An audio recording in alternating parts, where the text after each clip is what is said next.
Well, good evening. For those of our visitors that are here tonight, our regular minister is on vacation. Our normal members think something's wrong because Tim's in a suit tonight, and he normally doesn't wear a suit. So Neil asked me a few weeks ago if I'd be willing to present a lesson that I did in Tanzania at the Kasanga Church of Christ. And I was a little bit more nervous on that day than I am tonight. But the one thing about in Tanzania, I had to have an interpreter. And so the day before the lesson began, I went over some of the topics with one of the English-speaking missionaries there, and so I would go through several words, and they're going to say, they're not going to have any idea of what you're talking about. So I had to do a lot of changes, and I made changes for that day, and then I had someone standing beside me the whole time as I was speaking, and I would say something, and they would say something. And sometimes even the translator would look at me like, what are you saying? So hopefully we won't have that problem tonight, but if we do, just in case, Neil and Peyton were there that day, and they're gone on vacation, but Les was there, and Les said he would stand in, so if we need to have an interpreter for what I'm saying tonight, then we'll be able to do that. So that, and I'm not used to using one of these little projector things either, so hopefully that will go well as well. Tonight's topic is an opportunity disguised as an obstacle. And our text is going to be from Philippians chapter 1. We'll be reading verses 12 through 18. So if you want to go ahead and be turning to that, then we'll have that pretty soon. You may have heard the expression before, the struggle is real. It's often used to emphasize the gravity of a particular problem, a hardship that someone is going with, and sometimes people just say it out of comic relief to try to help them through a difficult situation that they're going through. But I believe in tonight's lesson that we're looking at, that Paul, in his letter to the Philippians, talked about a struggle he was having. Because we're going to find out that Paul was in prison when he wrote this letter to the Philippians. He was in prison in Rome, and he was sending a letter of thanks and a letter of encouragement to the church of Philippi. And so as we look at tonight's lesson, I want you to think about maybe an obstacle that you're having, a trial that you're having, a struggle or a problem that you may be having now, or that you even foresee that's going to be having in the upcoming near future, something that may steal your joy or may be of discomfort for you. And I would like for you to think of how you're going to be able to overcome that obstacle of trial for good. We'll see in our reading that Paul uses his imprisonment to the advancement of the gospel. Over 100 years ago, in the deep south, we had a little pesky little bug that we call a boll weevil.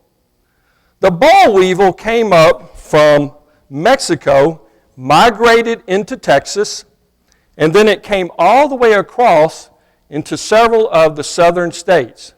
This little pesky little bug would go around eating the flowers and the buds of the cotton plants. And it was killing the entire crops. And people that made money off of cotton, this became a real serious issue for them. And so what was happening is it was a devastating thing for the farmers to have to deal with. There was one particular area of the country called Enterprise, Alabama. Some of you may have been there. Coffee County, Alabama. They realized that this bug, if they didn't do something about it, that this boll weevil was going to ruin them. The farmers were going to be bankrupt. They had a major obstacle in their daily lives. And they were really concerned about this. So several of the farmers got together and started thinking, what are we going to do? How are we going to deal with this obstacle? What opportunity are we going to have to help us deal with this obstacle? So what they started doing is they started looking for other crops. They started planning and testing different things to find out what was going to be good. And so what they came up with was peanuts. And they found out that the crops and the soil in their area was perfect to grow peanuts. And they found out that the more that they grew, they actually made more money off peanuts than they were making off of the cotton crops. And you would think, well, okay, they did a great job and everything was fine for that, and they were really happy. And so it became a big deal for them because now they had this obstacle that became an opportunity for them to make money in a different way. This little boll weevil had already killed about 60% of their crops, and they didn't have a way to deal with it. So they figured out that this was going to work, and they decided to have a tribute to the boll weevil. And if you've ever been to Enterprise, Alabama, you may have seen this tribute to the boll weevil. Because the boll weevil was, like I said, it was something that had created this problem. And this statue is in the middle of their town. And it has this little boll weevil on top of it. And if you saw it, you would think, these people are crazy. Why would you have a bug in the middle of your town? And as we travel back and forth, it may not mean anything to you or I. But it meant a lot to those farmers there. It meant a lot to the people. Now, I have read about this little statue that as a prank, for a longest period of time, high school kids or different people would steal it. And so you would just have the statue up there, and they would take the boll weevil, and then they would find it, and they would put it back. I don't know if it was a high school type of senior prank that was going on, but they decided to put the boll weevil back up, and I think it was really expensive at the beginning, and then they wound up putting a cheaper one up that says, okay, if there are people going to steal it, we're not going to put it as an expensive one up. But what they decided is they realized that this monument was something to help them remember this opportunity for change. Like I said, peanuts are still grown in the Coffee County area in South Alabama. And it's sort of difficult to read on there, but the inscription of the statue or on the plaque, it says, in a profound appreciation of the boll weevil and what it has done as to herald the prosperity, this monument was erected by the citizens of Enterprise, Coffee County, Alabama. So the next time you're in the southern part of Alabama, you have to go by and see if you can get do your little selfie with the boll weevil, and then look at this statue. Because the statue, in a sense, it meant something to these people. It was an opportunity that had become, they saw the obstacle of the boll weevil, and they used it as an opportunity for good. I believe that Paul viewed his imprisonment in this way. Many of us, if we were placed in prison, may not realize this obstacle could actually be used as an opportunity to spread the gospel. Now, I'm not going to sign up to go to prison just so that I can preach the gospel. But we do know that there are prison ministries out there now. But you see, Paul realized that the purpose of why he was in prison was to spread the gospel and how important it was. We can read in the book of Acts of how Paul went around with Barnabas and Saul and Silas and teaching people, and people were being baptized. And Paul taught about Jesus. He taught about the love of Jesus. He taught about his different aspects of everything that he was going through in his life, about how important Jesus was to him. That's what he taught. He taught that Jesus was the Son of God, and that Jesus was crucified upon the cross, and that Jesus was rose from the third day. He taught about the love of Christ. That's what the gospel is. And so, for Paul, after being on all these different mission trips and going throughout the area, being able to teach, think about how it must have been for him to be confined to a room. How it must have been for him to be chained to a guard. Because that's what it was going to be. Paul's imprisonment, though, was very different from everybody else's imprisonment at the time. Let's read now from Philippians chapter 1, our text, verses 12 through 18. Philippians 1. I would try to read it from there, but as my eyesight gets worse, and I know it's probably small for y'all. Y'all can't read it either. It says, I want you to know, brothers, that what has happened to me has really served to advance the gospel. So it has become known throughout the whole Imperial Guard and to the rest that my imprisonment is for Christ. And most of the brothers, having become confident in the Lord by my imprisonment, and much more bold to speak the word without fear. Some indeed preach from envy and rivalry, but others from good will. The latter do it out of love, knowing that I am put here for the defense of the gospel. The former proclaim Christ out of rivalry, not sincerely, but thinking to afflict me in my imprisonment. What then? Only that in every way, whether in pretense or in the truth, Christ is proclaimed, and in that I rejoice.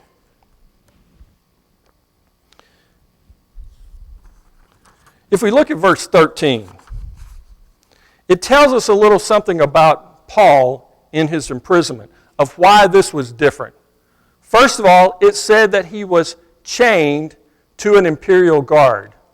Now, what was the Imperial Guard? Well, this was the highest guard of the land. It is the same guard that watched over Caesar. These were not just the ordinary guards that was, down at the lower level prisons.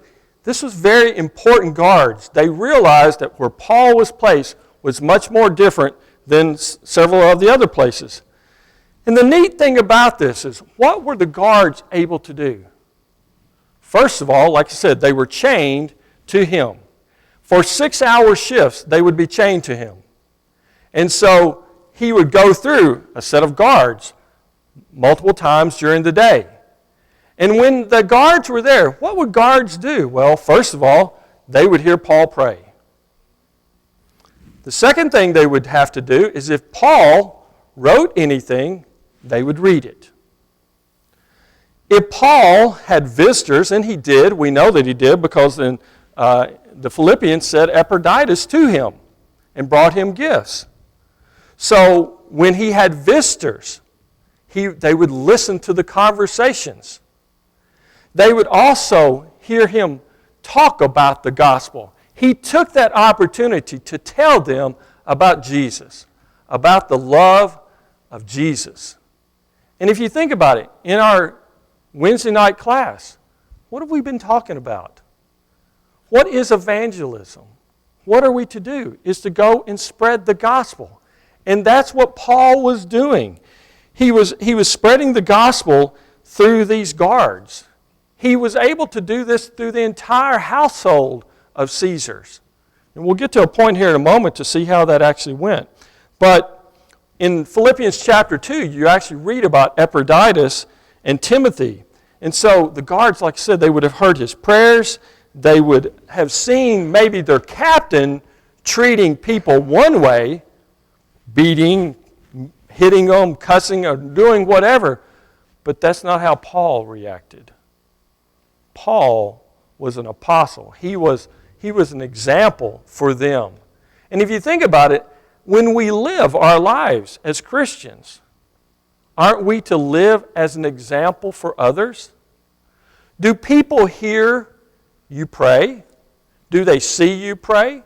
Do they know that you believe in Christ? When you're at school, when you're at work, do people know that you're a Christian? So a lot of times what we talk about in our evangelism class is not necessarily, that you have to always tell people about the gospel. Obviously we do need to do that, but sometimes they need to know that we're Christians by the way we live, by the way we act, by the way we talk. And that's what Paul was doing. Even though he was in this situation where the guards were, he was able to do this and let them know that he still loved them and he would have loved their souls and he wanted them to become Christians as he was. Paul even says there in verse 12 that he says that his imprisonment was turned out for the good of spreading the gospel.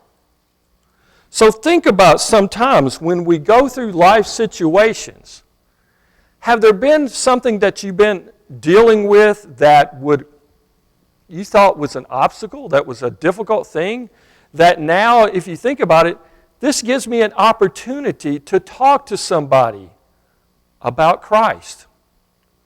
I don't know, a lot of times if you ever go and visit people in the hospital, or if you've been in the hospital yourself, or maybe you're having to take, at a doctor's office, and, isn't that a time where sometimes you see people in similar circumstances, and they may not be up about everything, and maybe even we're sometimes down ourselves. But in a lot of places, that gives us an opportunity to talk to someone about Jesus. Because think about it. How would you be if you're in the hospital and you realize that you don't have Christ?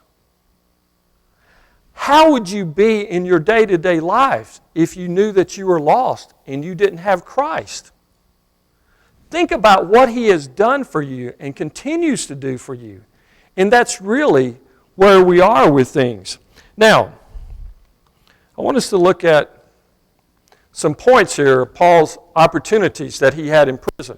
First of all, Paul was not in an ordinary prison. He was in a situation that was a little bit different. But he looked for the opportunity to teach the gospel of Christ. So he looked for those things.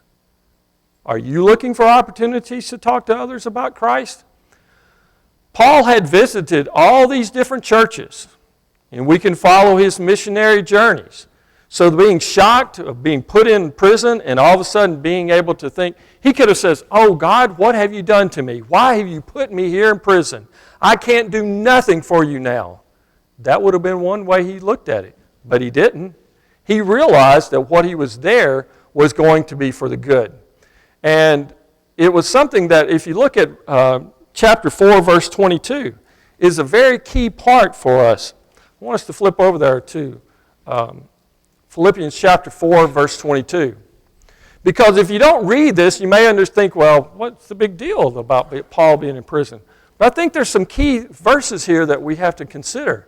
Number 1, it says, "Greet every saint in Jesus Christ. The brothers who are with me greet you."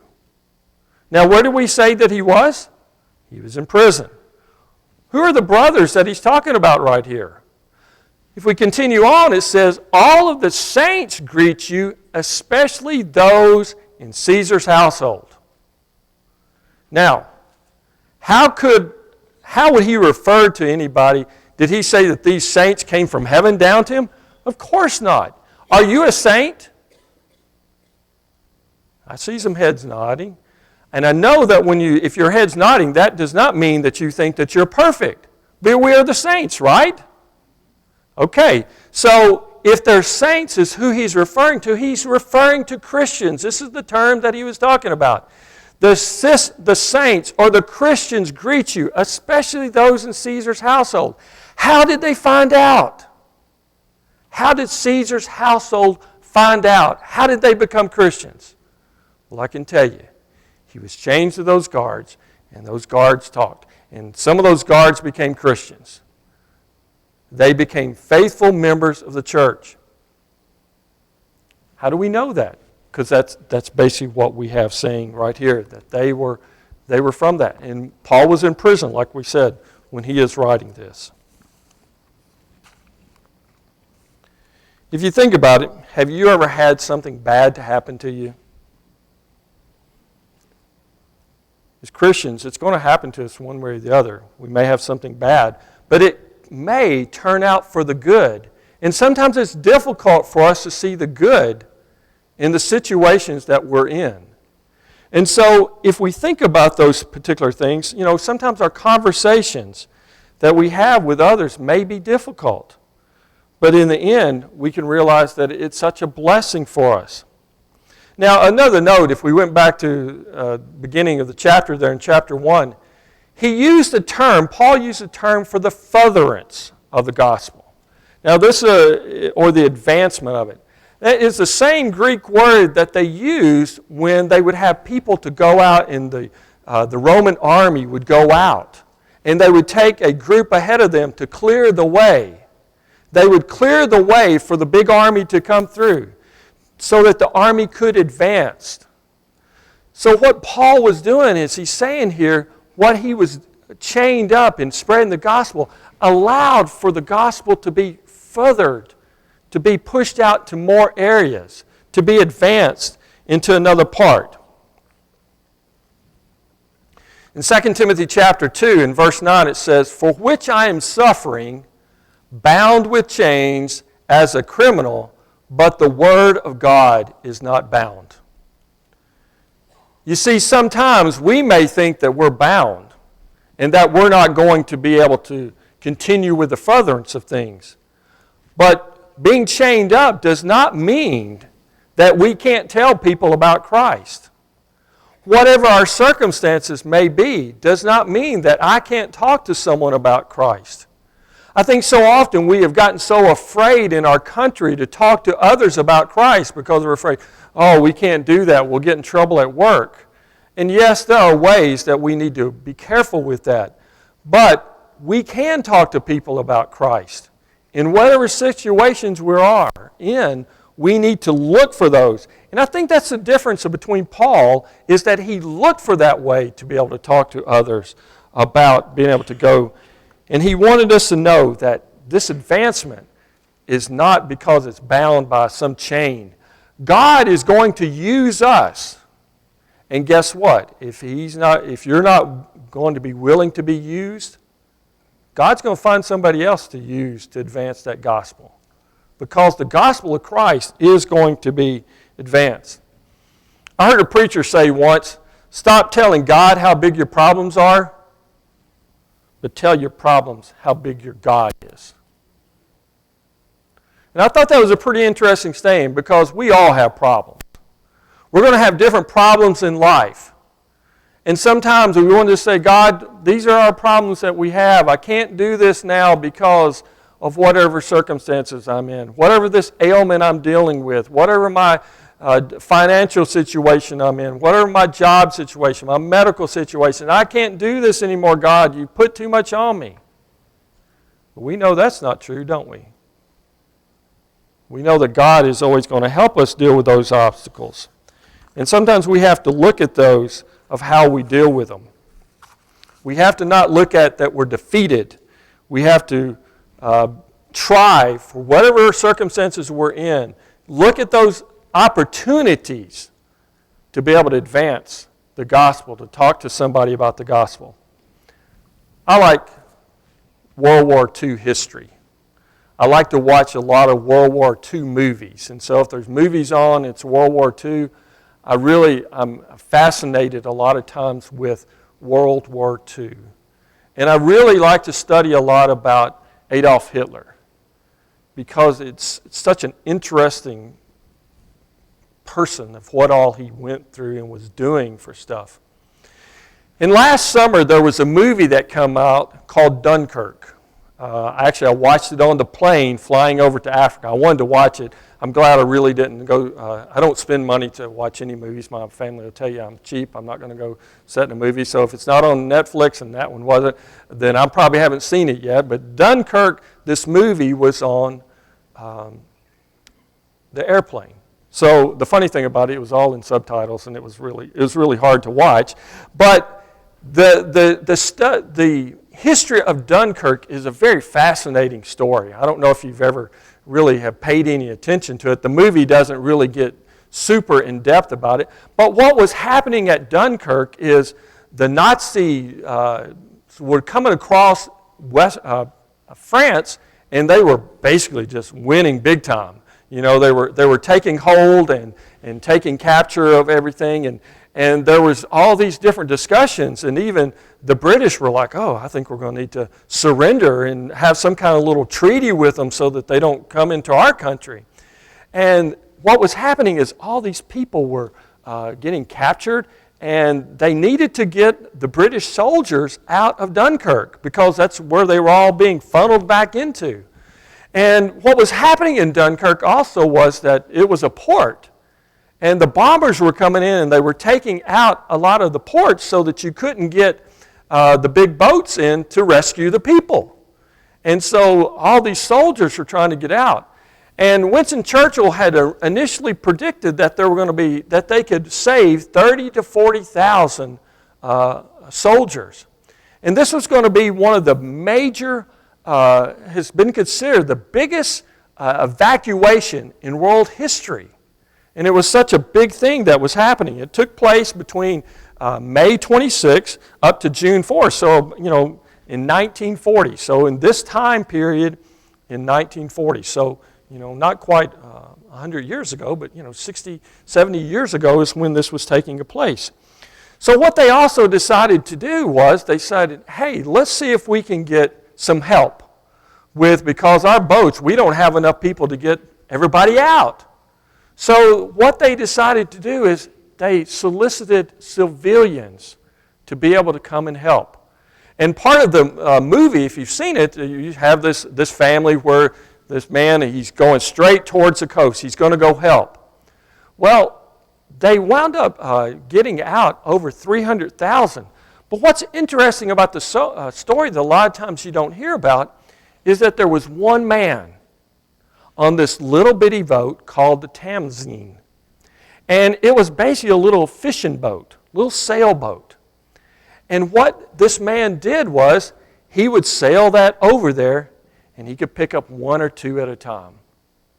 And when he got ready to start, the other folks that had these little bigger, nicer boats that they were going to help people with, they looked at him and says, "What are you going to do with that little bitty boat? You can't do much." But he realized that there was an opportunity. The obstacle that he had was he had a little boat. But he got to the other side and he'd pick one or two men at a time and they would go back. And they would get to one of the bigger boats. And then he would go back again. And he would pick up as many as he can. The boat actually is on display now in the Imperial War Museum. And this whole story is something that in the United States we don't really know that much about because it doesn't really mean too much to us. But think about it. If you were one of the men that got saved on this boat, would you be making fun of his boat? Because they wanted to get out. And that was the thing that they were looking at the most, is how are we going to be able to get out? He could have said, "I can't do anything. My boat's too little." Or he could get up and do what he could. You see, sometimes our opportunities that we have is more there than what we think. They use a term even in England now, in this area, they're called the Dunkirk spirit. And it's to tell people about the celebration of this very difficult event, the bravery of this event that got them going. And like I said, Winston Churchill only predicted 30 to 40,000. That's what they were hoping to. And they wound up saving over 300,000 people with this rescue. What a wonderful thing that they were able to do. There's naysayers out there that said he couldn't do much. And sometimes as Christians, we can be naysayers. And we can think that our obstacles are too big. And we need to stop telling God how big our problem is and start telling our problems how big our God is. We can think of examples that originally looked like an obstacle that turned out to be an opportunity. Paul, like I said, he was chained up, but he used it to preach the gospel. Think about this. Now, Neil's on vacation this week. What if he is put in jail? What if we got a thing that says in this country that we can no longer worship freely? You think it's possible? I used to not think it was possible. I used to think, we're in the greatest country in the world, and we are today. But it doesn't mean that if we're not careful, our freedoms can go away. If Neil was put in prison, if your elders were put in prison, if the deacons would be put in prison, what would you do? Would you stop coming? Would you realize, oh, this is an opportunity, this is bad. I don't know that I'm going to be able to share the gospel anymore. What do people say if you share the gospel that you're going to be put in prison? As a result of Philippians chapter 1, verses 15 through 18, Paul said, some indeed preach Christ from envy and rivalry, but others from good. The latter do it out of love, knowing that I am put here for the defense of the gospel. The former proclaim Christ out of selfish ambition, but not sincerely, but thinking to afflict me in my imprisonment. What then? Only that in every way, whether in pretense or in truth, Christ I proclaim, and that I rejoice. You see, our job is to proclaim Christ. If the message is correct, we should rejoice. The story goes over 30 years ago that there were two men from a shoe company. They went to Nigeria to survey to find out whether shoes could be sold there. The first guy comes back and says, we can't sell shoes. No one's wearing them. The second man comes back and says, man, we can sell a lot of shoes. No one's wearing them. You think about it sometimes, the struggle that we deal with is real. Struggles that you may be going through is real. But so is our God. The struggle is real, but so is God. When we have adversaries, it does not mean we have to be defeated. Do we look at struggles and challenges and determine how we're going to proceed? Sometimes with struggles we deal with may seem overwhelming. I want to come to a conclusion here when we think about how Moses dealt with a struggle. He definitely had a struggle. In Exodus chapter 17, if you want to look at later, verses 8 through 14, we had a battle with the Amalekites. And as long as Moses had his arms up, Joseph was able to defeat the Amalekites. But if I ask you to hold your arms up the entire time of this lesson, it may get, you may get a little tired. And that's what was happening to Moses. His arms got tired. And so he had to have helping hands from Aaron and his brother and from Hur. And sometimes we need help from each other. They would put rocks under his arms, but eventually they were helping holding him up. You see, sometimes our struggles are real. And our God is real. And He will help us. But God sometimes needs you to help others. You see, sometimes there's people that have struggles that you may not even know about that are here even in this building tonight. And you have to talk to them and find out, what can we do? Because that's what Jesus wants us to do. You see, spreading the gospel and being like Jesus is not just always preaching to them, but it's also Jesus helped people. And that's what He wants us to do. Sometimes we have to be more like Aaron and Hur to help each other out, help build each other up. We need to help in love, and we need to help those help each other. See, tonight we have had this opportunity to look at struggles that we deal with and think about difficult situations that you may be in. We can see how different people have dealt with those. But Paul used his for the gospel. And that's really ultimately what we have to do. You know, as you think about this week, how am I going to be able to go and talk to others? Think about where you are. It may be a struggle for you. But there's still things that you can do to advance the gospel. And that's really what we want to do. You know, tonight we really haven't talked about the plan of salvation at all. But there may be some of you sitting in here realizing, the struggle has been for me to walk down this aisle. I know what I need to do. I really want to become a Christian. But it's just been difficult for me to walk down the aisle. So maybe tonight you're going to say, tonight is the night I'm going to overcome that obstacle. This opportunity tonight is for you to become a Christian. And many of you may be saying, I've been a Christian, but I haven't been doing everything I need to do. I need to be doing more. I need to look at the opportunities that God has given me, because He has. He's given us things that He wants us to do. And really, in reality, our ultimate goal is to please God and to tell about His Son. Tell about Jesus, because He's the one that we're here for. So if there's any way we can help you through any of your struggles tonight, if you would, won't you come while we stand and while we sing?